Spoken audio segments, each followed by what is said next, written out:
Billions vanished faster than a summer rain.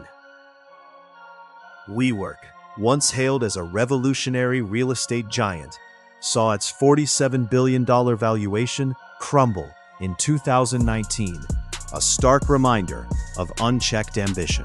This co-working space provider, a darling of Silicon Valley investors, burned through capital at an astonishing rate, reporting losses exceeding $1.6 billion in 2018 alone, a significant jump from $900 million just 1 year prior, and projected even greater deficits for 2019. Its founder, Adam Neumann, a self-proclaimed visionary, led the company with a unique blend of messianic fervor and questionable financial practices, famously trademarking the We brand for $6 million, only to sell it back to the company, a move later reversed due to public outrage and investor pressure.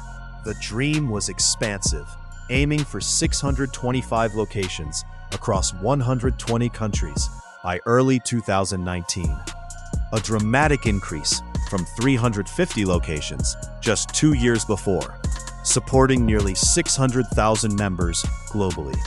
Investors like SoftBank poured in tens of billions of dollars, including $4.7 billion investment in 2017 and another $1 billion in 2018, believing in the potential of a company that owned no real estate, but leased hundreds of millions of square feet, often signing long-term leases while offering members short-term flexible agreements. As the initial public offering process intensified in the spring and summer of 2019, stringent financial disclosures revealed a labyrinth of related party transactions, exorbitant operational expenditures, and a dual-class share structure granting Neumann overwhelming control with 20 votes per share, compared to 1 for ordinary shareholders.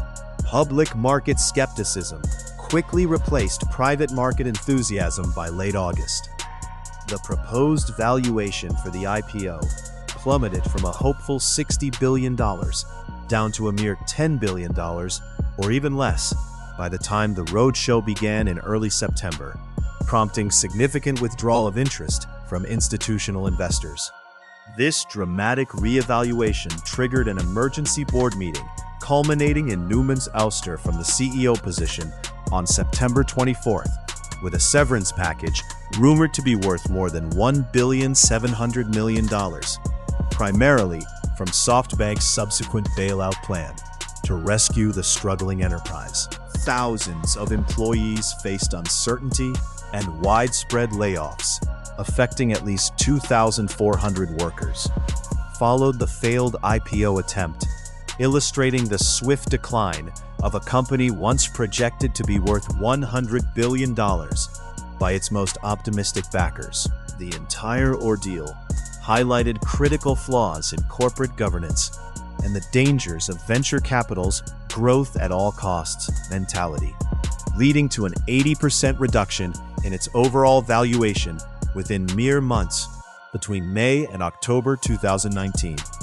It left a lasting impression on the global tech investment landscape, forcing a profound reevaluation of unicorn valuations and the path to profitability for high-growth startups globally, affecting numerous other privately held companies seeking public capital. Billions vanished faster than a summer rain. This was the downfall of WeWork. Once hailed as a revolutionary real estate giant, its $47 billion valuation crumbled in 2019, a stark reminder of unchecked ambition. This co-working space provider, a darling of Silicon Valley investors, burned through capital at an astonishing rate, reporting losses over $1.6 billion in 2018 alone, a jump from $900 million just 1 year prior, and projected greater deficits for 2019. Its founder, Adam Neumann, a self-proclaimed visionary, led the company with a unique blend of messianic fervor and questionable financial practices, famously trademarking the We brand for $6 million, then selling it back a move later reversed due to public outrage and investor pressure. The dream was expansive, aiming for 625 locations across 120 countries by early 2019, a sharp rise from 350 locations 2 years before, supporting nearly 600,000 members globally. Investors like SoftBank poured in tens of billions of dollars, including $4.7 billion in 2017 and $1 billion in 2018, believing in a company that owned no real estate but leased hundreds of millions of square feet, often signing long-term leases while offering members short-term flexible agreements. As the initial public offering process intensified in the spring and summer of 2019, stringent financial disclosures revealed related party transactions, exorbitant operational expenditures, and a dual-class share structure, granting Newman overwhelming control with 20 votes per share versus 1 for ordinary shareholders.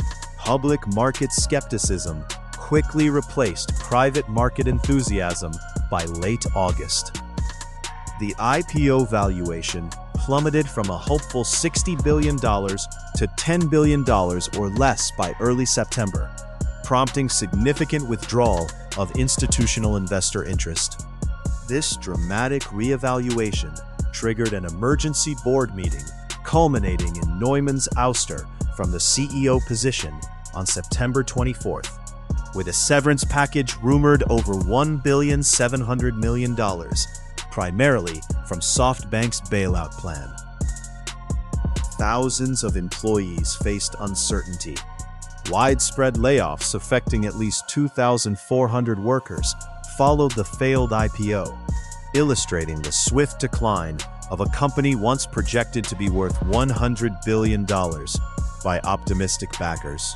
The entire ordeal highlighted critical flaws in corporate governance and the dangers of venture capital's growth at all costs mentality, leading to an 80% reduction in its overall valuation within mere months between May and October 2019.